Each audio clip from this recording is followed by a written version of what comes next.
Assalamualaikum warahmatullahi wabarakatuh. Alhamdulillah senang sekali bisa sampai ke sini dan jumpa ini satu ruangan penuh Ibu Aisyah maupun yang pengurus Muhammadiyah. Saya ini produk TK Aba, Bapak Ibu.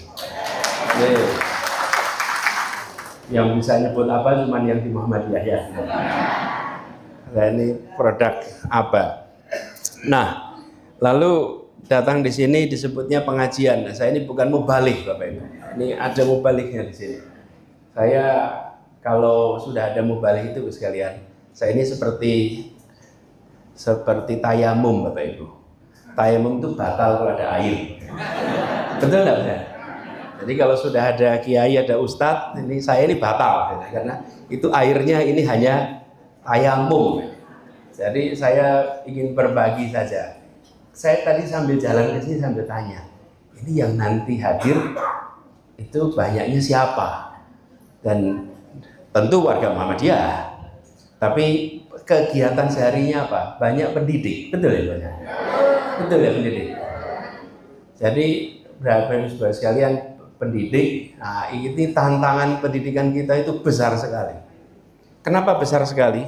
Karena yang dikatakan di ruang kelas nggak dipraktekkan di luar, Bapak Ibu. Betul tidak? Nah, tadi Pak Ketua barusan cerita. Di kelas diajarinya A, B, C, D, di luar kelas D, F, G, H, I. Ya, ini tantangan besar sekali. Kita memberikan pada anak-anak berbagai pesan-pesan. Di luar itu banyak sekali praktek. Karena itu ketika tadi mendengar ada banyak masalah di luar. Guru saja belum diangkat, yang lain sudah diangkat. Betul ya? Ya? Kalau yang di sini sudah diangkat belum?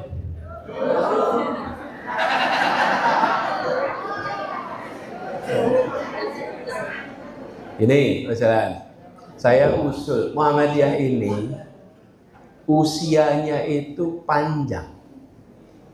Per tahun ini jadi sudah berapa ratus? 113 tahun itu pendek atau panjang?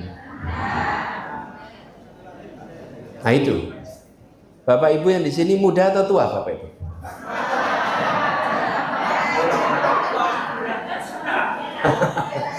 Jadi Bu, panjang sama pendek itu paling sulit dijawab. Muda atau tua itu sulit dijawab. Jauh atau dekat sulit dijawab.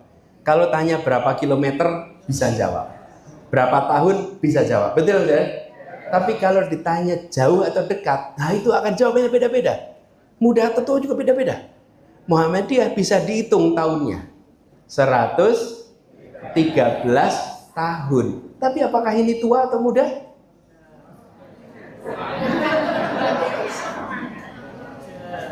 Nah, gini Mas sekalian. Kalau yang dibicarakan masa lalu berarti tua. Kalau yang dibicarakan masa depan berarti muda. Kalau Muhammadiyah masih terus membicarakan masa depan, maka Muhammadiyah masih amat muda. Ya. Saya kalau ketemu organisasi-organisasi yang usianya sudah hitungan tahunnya panjang, saya tanya, kalendernya ada nggak? Ada. Gambarnya apa? Kalau gambarnya foto-foto masa lalu, nah ini sudah tua ini. Ini sudah tua ini. Tapi kalau gambarnya adalah rencana ke depan, apa yang? Nah ini masih. Begitu juga kalau ceramah, Bapak Ibu. Kalau Bapak Ibu dengar ceramah, dengar kajian, kalau yang bicara itu memulai dengan kata dulu, nah ini tanda-tanda tua ya. Jadi bagi kita jangan pernah mulai dengan dulu, Bapak Ibu. Karena kalau dua itu artinya tengoklah ke depan. Nah, jadi saya ingin titip pesan. Di luar sana sedang banyak masalah. Di luar sana banyak masalah. Jadikan perserikatan, khususnya di Karanganyar ini, sebagai tempat di mana orang merasakan tata kelola dijalankan dengan benar. Tidak perlu jadi ponaan untuk jadi seseorang. Tidak perlu pakai paman untuk jadi seseorang. Tidak perlu. Di sini kalau berprestasi maka dapat promosi. Gampang. Nah, kalau Muhammadiyah bisa menerapkan itu, maka itu akan menjadi seperti sebuah tempat di mana kita merasakan, nah ini prakteknya nih. Tata kelola yang benar. Karena kita sekarang rindu Bapak Ibu. Lawang ada anggota DPR berhenti bisa diganti anaknya, Bapak Ibu. Betul nggak Pak saya? Apa yang sedang terjadi di negeri ini? Ketika koneksi mengalahkan prestasi. Betul ya? Kita harus mengembalikan. Nah, Muhammadiyah saja sudah kerjakan. Dah, kita tidak usah banyak mengkritik dulu. Kerjakan di Muhammadiyah, jadikan contoh, nanti semua akan menengok pada apa yang dikerjakan di Muhammadiyah. Setuju nggak Pak sekalian? Orang PR-nya banyak sekali. Indonesia tidak kekurangan stok masalah. Kita cukup stok masalah kita itu, sangat cukup. Gudangnya sampai kurang Bapak Ibu untuk nyimpen masalah itu. Masalah kita banyak. Nah, kita berharap ada sebuah tempat, apalagi makin banyak tempat di mana kita merasakan, nah ini bisa dicontoh, ini bisa dijadikan sebagai rujukan, sehingga kelak nanti akan ada waktunya. Kami yakin semua tatanan yang tidak dibangun dengan prinsip keadilan tidak mungkin bertahan lama. Betul tidak? Semua tatanan yang bisa bertahan kalau pondasinya keadilan. Tanpa keadilan tidak mungkin bertahan lama. Kira-kira kalau kursi tanpa ada keseimbangan bisa nggak bertahan lama? Bisa. Naruh papan tanpa seimbang tidak mungkin. Jadi kalau terlihat penyimpangan, tinggal tunggu waktu penyimpangan itu nanti akan terkoreksi. Nah, cuman kita harus mengkoreksinya. Nah, usul saya yang pertama adalah bagaimana di dalam perserikatan ini membangun suasana itu, tata kelola yang benar, promosi yang benar. Kalau tadi bicara tentang kompensasi dilakukan dengan benar. Dan itu yang membuat Muhammadiyah selama ini itu memiliki kekuatan. Pesan dari Kiai Haji Ahmad Dahlan, hidup-hidupi Muhammadiyah bukan mencari hidup di. Pesan itu memberikan makna yang amat dalam dan ini harus dijaga. Jadi Bapak sekalian kami hormati, ini harapan Muhammadiyah. Lalu yang kedua, kita banyak di sini pendidik. Banyak yang guru ya Bapak Ibu. Dosen juga ada. Nah, guru dosen. Kita ini hidup di era kecerdasan buatan. Betul nggak Mas ya? Betul. Bagaimana menghadapi situasi ini, Bos? Kita membutuhkan kemampuan untuk bisa menghadapi zaman yang berubahnya luar biasa. Saya pernah menemui sebuah tempat di mana anak-anak dilarang pegang HP, dilarang pegang laptop. Kenapa? Karena khawatir dengan yang ada di luar sana. Bapak Ibu guru juga menghadapi tantangan yang sama. Ini yang terkait dengan teknologi digital, AI. Pertanyaan Ibu Bapak, bisakah teknologi menggantikan guru? Tidak bisa. Wush, Ibu mantap betul. Tidak bisa. Bapak, menurut Bapak, guru bisa diganti teknologi tidak? Tidak bisa. Kalau dosen? Sama saja. Boleh nggak saya ganti pertanyaannya? Guru macam apa yang bisa diganti teknologi? Guru macam apa yang tidak bisa diganti teknologi? Tuh, ketemu loh Bapak Ibu. Ada loh yang bisa diganti. Guru macam apa? Guru yang ngajarnya itu terus. PowerPoint-nya nggak pernah ganti. Betul. Silabusnya nggak pernah ganti. Bukunya nggak pernah ganti. Nah, itu bisa direkam Bapak Ibu. Bisa direkam, bisa daur ulang. Tapi guru yang inspiratif, guru yang datang dengan kebaruan, guru yang datang dengan sepenuh hati, teknologi apapun tidak akan pernah bisa menggantikan. Nah, maka pertanyaannya, kita masuk jenis yang mana? Kita masuk jenis yang mana? Masuk yang kedua atau masuk yang pertama? Nah, yang bisa jawab cuma kita Bapak Ibu. Ada yang tidak bisa, tapi ada yang bisa. Secara umum bisa. Nah, kalau dimanapun sama, ini bisa diganti mudah sekali. Tapi guru yang inspiratif, guru yang datang kebaruan, dosen yang materinya baru terus, dosen yang baru, wah itu tidak bisa digantikan teknologi. Teknologi apapun akan pernah bisa menggantikan. Muhammadiyah harus bisa menurunkan dan menghasilkan guru-guru dan dosen yang tidak tergantikan teknologi. Karena di depan sana perubahannya cepat sekali, Bapak Ibu. Dan menutupi anak-anak kita dengan tembok tebal, pertanyaan ini, bisakah tembok tebal menghalangi rasa ingin tahu? Tidak bisa, Bapak Ibu. Bisakah tembok tebal dan tinggi itu menghadang rasa ingin tahu? Dalam peradaban manusia terlewati itu. Semua tembok penghalang rasa ingin tahu itu ditembus, Bapak Ibu. Karena yang ada rasa ingin. Nah, jadi yang harus dibekali apa sekarang itu? Sekarang kita penting sekali membekali justru tiap pribadi dengan kompas. Kompas penunjuk nih, ini baik, ini buruk, ini jangan, ini boleh. Harus ada di tiap kita. Karena itulah yang nanti menjadi pegangan. Tidak bisa kita memberikan tembok itu lagi. Sekarang ini tidak bisa. Nah, kalau kita tidak melatih, apalagi dibiasakan pakai tembok tebal, pasti tidak ada temboknya, jebol, Bapak Ibu. Betul tidak misalnya? Nah, ini harus dilatih dari kecil, dilatih dari muda, dan itu artinya orang tua dan guru harus belajar sama-sama. Orang tua itu pendidik pertama, orang tua itu pendidik terpenting, orang tua itu pendidik terutama, dan orang tua pendidik paling tak tersiapkan. Orang tua paling tidak siap. Jadi guru, jadi dosen, ada bimbingannya, ada pembekalannya. Jadi orang tua ada. Saya terima nikahnya. Itu kan bukan jaminan bisa mendidik anak, bukan? Jadi Bapak sekalian, ini usul kampus dan sekolah-sekolah Muhammadiyah buat program untuk para orang tua. Betul-betul pendampingan supaya orang tua dan sekolah itu sepemahaman, searah. Dulu ketika kami bertugas di Kemdikbud, Pak, itu dibuatkan namanya Direktorat untuk Pendidikan Orang Tua. Kenapa? Karena orang tua itu harus punya bekal juga, bukan? Bukan diberi buku panduan, bukan. Kalau orang tua itu belajar dari orang tua lain, cerita orang tua lain. Direktorat itu tujuannya adalah mengumpulkan semua sumber daya sehingga bisa dipakai untuk pembelajaran para orang tua.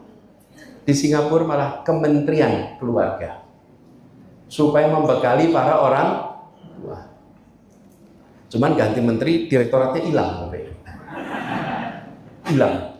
Padahal ini adalah orang yang harus dapat bekal paling dasar, paling banyak. Nah, mudah-mudahan saya usul kalau boleh di Karanganyar buatkan terobosan supaya ada kemitraan. Lalu nanti apa yang dibekalkan di rumah dan di sekolah menjadi setara. Kenapa? Karena kita masuk di era di mana sumber ilmu ada di mana-mana. Kalau dulu sumber ilmu itu ada di guru. Nah, kita sudah tahu beberapa dekade ini guru menjadi pembimbing, bukan sumber ilmu semata-mata. Karena itu harus bisa kita ini memberikan kesempatan bagi anak-anak kita di rumah dan di sekolah dapat bimbingan arahan yang tepat. Dan ke depan Bapak sekalian, dengan perubahan yang amat cepat, perubahan amat cepat ya. Yang dibutuhkan bagi anak-anak kita adalah jadi pembelajar. Supaya anak jadi pembelajar, gurunya, dosennya harus apa? Harus pembelajar. Kalau dosennya tidak pembelajar, gurunya tidak pembelajar, ya sulit anaknya bisa jadi pembelajar. Nah, untuk itu kemampuan pemanfaatan teknologi menjadi sangat penting. Ini bukan soal alatnya ya Bapak Ibu. Kita kadang-kadang alatnya itu sering cepat ganti Bapak Ibu. Kalau ada model baru kita ganti, model baru ganti. Yang penting bukan modelnya, tapi pemanfaatannya. Itu yang menjadi penting. Nah, kami melihat sekalian ke depan itu salah satu yang penting untuk kita kerjakan sama-sama. Nah, pada hari ini sekalian kami hormati, kami tadi hadir acara peresmian jembatan di Desa Sambirejo. Desa Sambirejo.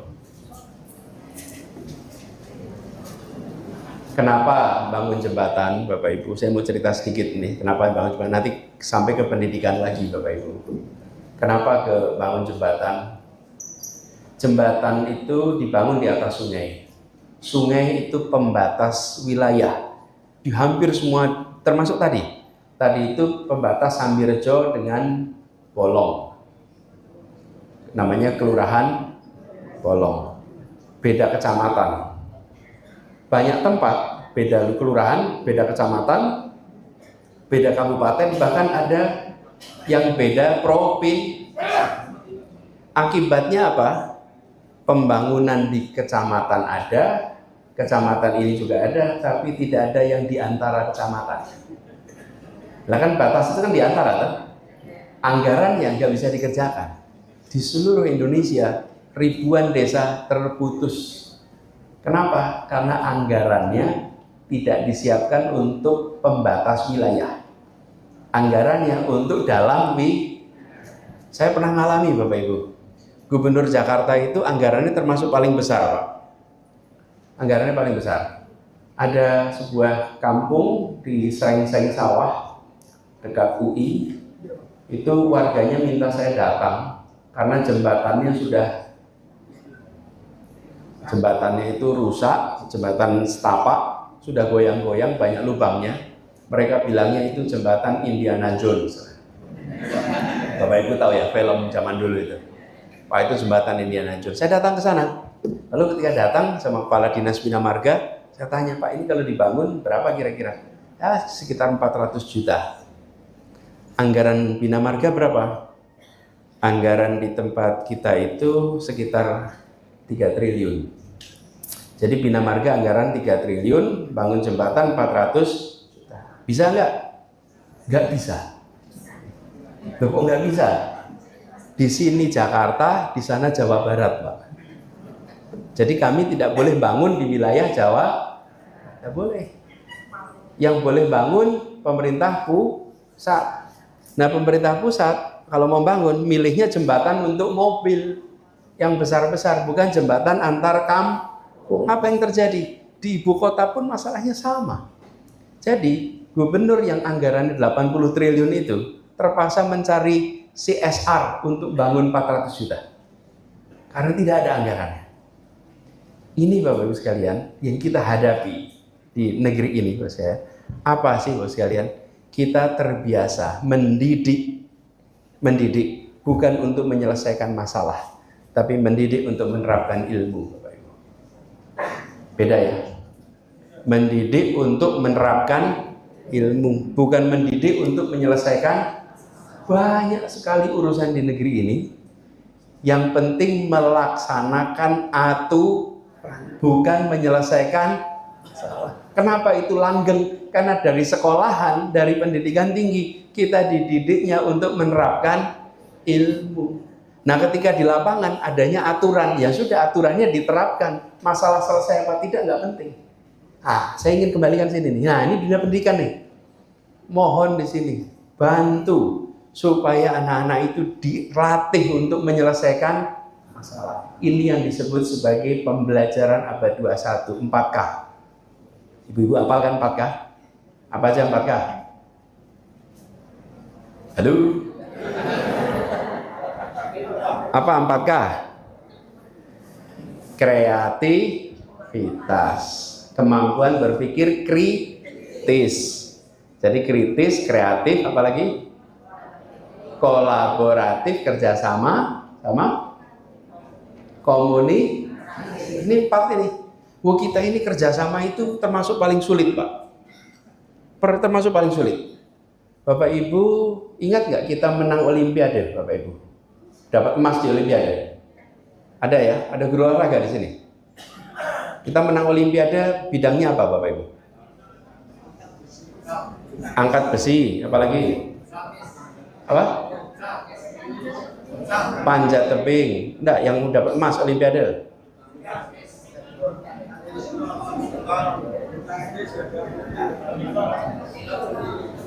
Angkat besi, kemudian panjat tebing, bulu tangkis, skateboard ya. Coba perhatikan, itu beregu atau perorangan? Nah, kenapa kita nggak pernah menang kalau beregu? Coba Bapak Ibu, kenapa kalau beregu kita nggak pernah menang? Karena kita selalu dibilang gotong royong, tapi rapotnya sendiri-sendiri. Dibilang berkelompok, tapi tidak pernah ada nilai kelompok, adanya nilai sendiri-sendiri. Kita ini sesungguhnya tidak dilatih untuk kerja bersama dari kecil. Sesungguhnya hanya bareng-barengnya aja di luar kelihatannya, di permukaan kita bersama-sama, tapi di dalam belum, Bapak Ibu. Karena itu paling sulit kita ini bangun kerjasama. Dan itu harus dilatih. Olahraga yang paling gampang aja begitu. Ditambah lagi kalau olahraga sering ada titipan, Bapak Ibu. Saya ngalamin itu. Saya di Jakarta, saya baru tahu rupanya penyusunan kesebelasan itu kan ada U berapa. Terus pelatihnya tuh akhirnya lapor, Pak Gub, ini kita gimana ngadepinnya? Kenapa? Banyak sekali titipan, Pak. Titipan, ponaannya si Anu, anaknya. Oh, di Jakarta tuh kan anunya banyak sekali, Pak. Lah iya toh.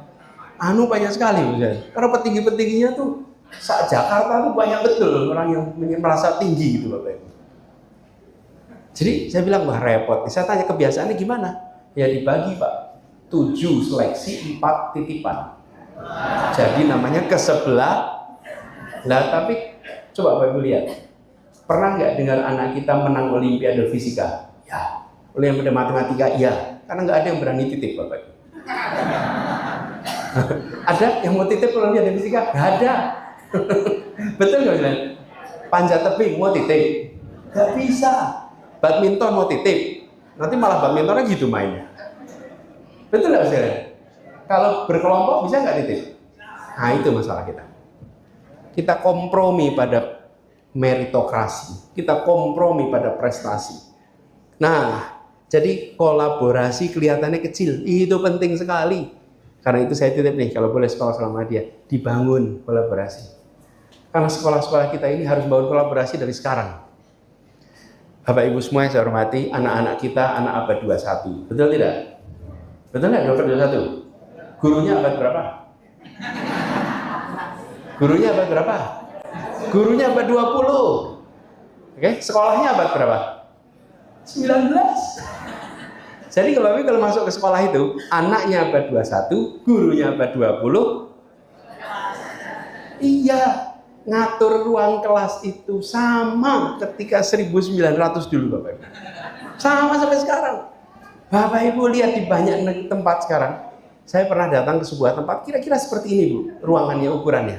Itu 1 SD 1 ruangan, Bapak Ibu. 1 SD 1 ruangan. Kelas 1 kumpul di sini, sebelahnya kelas 5, sebelahnya kelas 4, itu kumpul 1 ruangan. Di tengah adalah fasilitasnya, fasilitas bersama semua. Tempatnya ini seminggu pindah-pindah. Tidak ada dipisah-pisah lagi. Bisa kerja bersama, pekerjaan dikit. Jadi yang namanya kerja bareng, prestasi bareng, dikerjakan bareng itu dilatihkan. Dilatihkan. Nah, Ibu sekalian, Muhammadiyah dulu ketika mulai awal berdiri, membuat TK Abah, mengambil konsep apa waktu itu? Nah, kepanjangannya apa ya waktu itu? Montessori. Itu berani betul. Aisyah waktu itu berani, Bapak Ibu. Aisyah di awal abad 19 berani, awal 19, abad 20, jadi 1900 awal, berani mengambil konsep pendidikan TK Montessori. Dipakai di TK Abah. Itu keberanian luar biasa, Bro sekali. Nah, terobosan Muhammadiyah lagi mana sekarang dalam menumbuhkan 4 ini? Apa tadi? Kreatif, kritis, kolaborasi, Komunikasi. Ayo diteruskan dong. Kalau bisa nanti Karanganyar nih yang menjadi penerobosnya. Karanganyar nih penerobosnya. Munculin banyak kebaruan. Kita itu harus terus-menerus bikin kebaruan, Bapak Ibu. Pak Rektor pakai batik. Itu pakaian tradisional bukan, Bapak Ibu?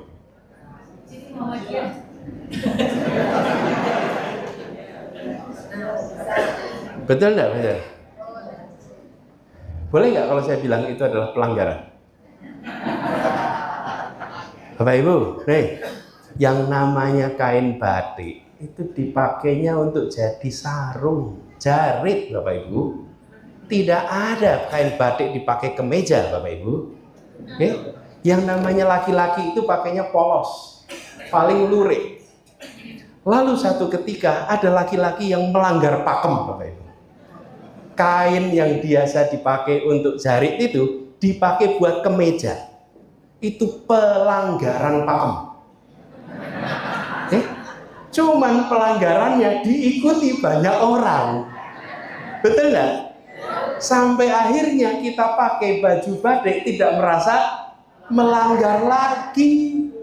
Itu kemudian menjadi tradisi baru. Ingat-ingat ini.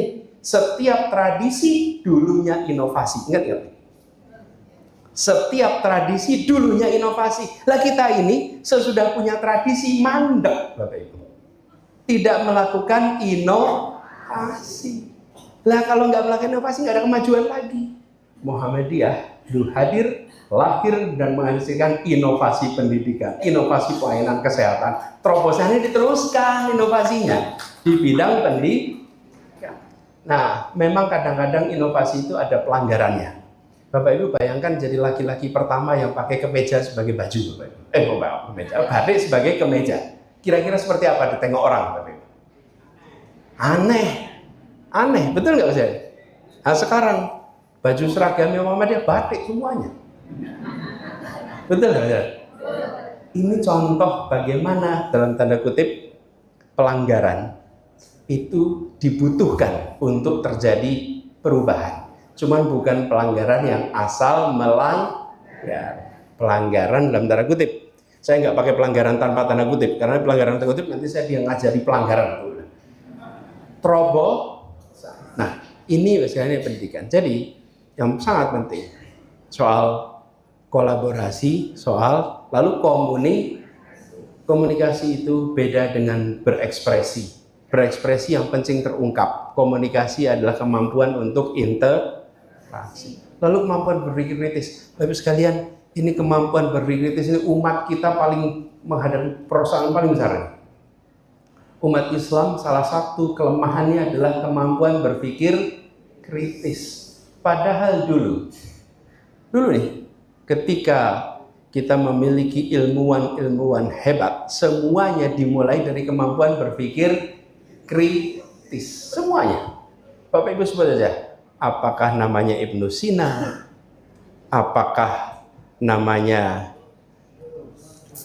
bahkan Al-Ghazali? Al-Ghazali itu memulai dari kemampuan berpikir kritis dengan kemauan untuk membuka diri dengan filsafat Yunani. Itu dahsyat, besar. Jadi kemampuan berpikir kritis ini penting sekali. Menanyakan yang tidak ditanyakan. Selalu bertanya. Selalu, nah ini kadang-kadang kita sebagai guru Bapak Ibu, kalau di ruang kelas itu, kalau banyak ditanyai itu gimana rasanya Bapak Ibu? Enakan mana? Enakan ketemu murid yang diam terus? Atau murid yang tanya terus? Tenane. Kita kadang-kadang lebih enak, udahlah nggak usah. Ini anak-anak itu serasa ingin tahunya tuh tinggi. Kapan dia mulai turun? Ketika masuk sekolah. Makin tinggi sekolahnya, sering makin menurun rasa ingin tahu. Itu critical thinking. Kemampuan berpikir itu dimulai dari bertanya terus. Dan ini yang harus dimunculkan kembali, Bapak Ibu. Jadi bukan dimunculkan baru, dimunculkan kembali. Loh, kalau tidak ada kemampuan berpikir kritis, tidak ada ijtihad, Bapak Ibu. Betul tidak? Ijtihad itu dimulainya dari kemampuan berpikir kritis. Lalu kreativitas. Nah, ini yang kreatif ini. Ini dibutuhkan sekali ke depan, Bapak sekalian. Kemampuan punya HP. Membuat HP ini perlu matematika, perlu fisika. Tapi membuat isi HP beredar perlu kreativitas. Yang bisa fisika, yang bisa matematika, tidak bisa membuat isi HP beredar. Yang bisa membuat isi HP beredar apa? Kreativitas. Pemilik masa depan adalah pemilik orang-orang yang memiliki kreativitas. Mudah-mudahan nanti di Muhammadiyah banyak yang punya kreativitas. Supaya tidak hanya satu arah. Kalau ada yang mau komentar dan tanya, boleh. Boleh ya Pak Ketua ya? Boleh. Kalau ada yang mau tanya komentar, boleh langsung.